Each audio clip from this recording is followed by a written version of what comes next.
people who didn't turn up. There was admittedly a poor crowd there yesterday. I think a combination of the poor midweek result that Hearts suffered and the unsympathetic weather.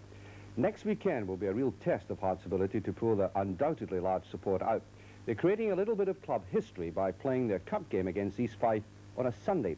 Now, it's the first time they've ever done this in a competitive match, and the break with tradition, I suspect, will have them rolling along the Gorgie Road in their thousands and underlining yet again how badly we need this club in the Premier Division.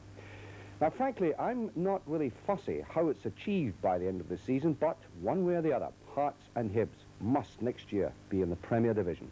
It would boost the game in the capital and have a spin-off effect on the rest of the country. It really is a must.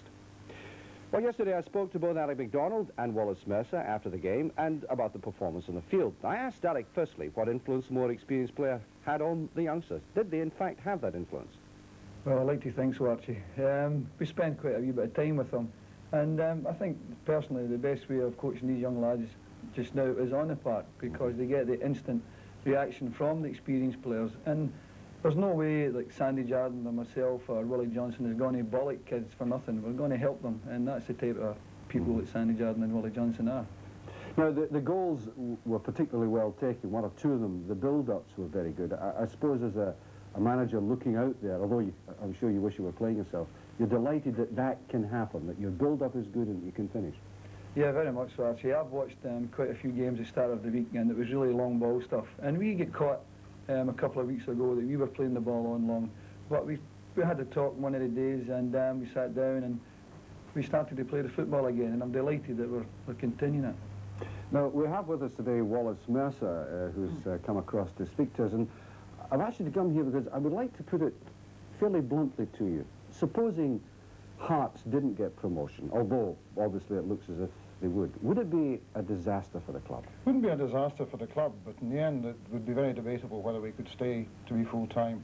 I think it's very important, getting back to what Alec was saying about the development of the Bowmans and the Mackays and the John Robertsons, that being full-time you get the chance to develop them.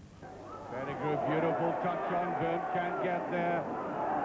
There's Mackay, will he get his shot in? He does, yes! That's good ball by Mackay. Bowman, yes! Oh, he took that so well.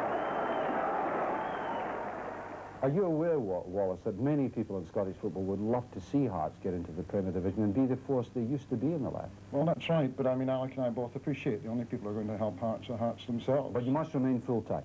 I think it's essential. If we get into the Premier Division, we've got to stay full-time, and I think it's also critical that a lot of other clubs stay full-time as well. I don't think the politicians fully appreciate the pressures that Scottish football is under just now, and the contribution, I think, that we make to the society within which we're working.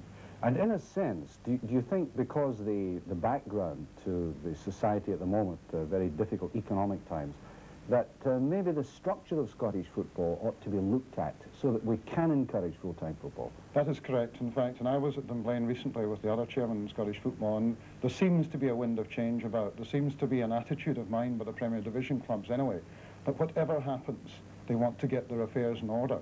We must get rid of this financial indebtedness of the top 5 or 6 clubs apart from Dundee United and Aberdeen, and some sort of new system has got to be organised.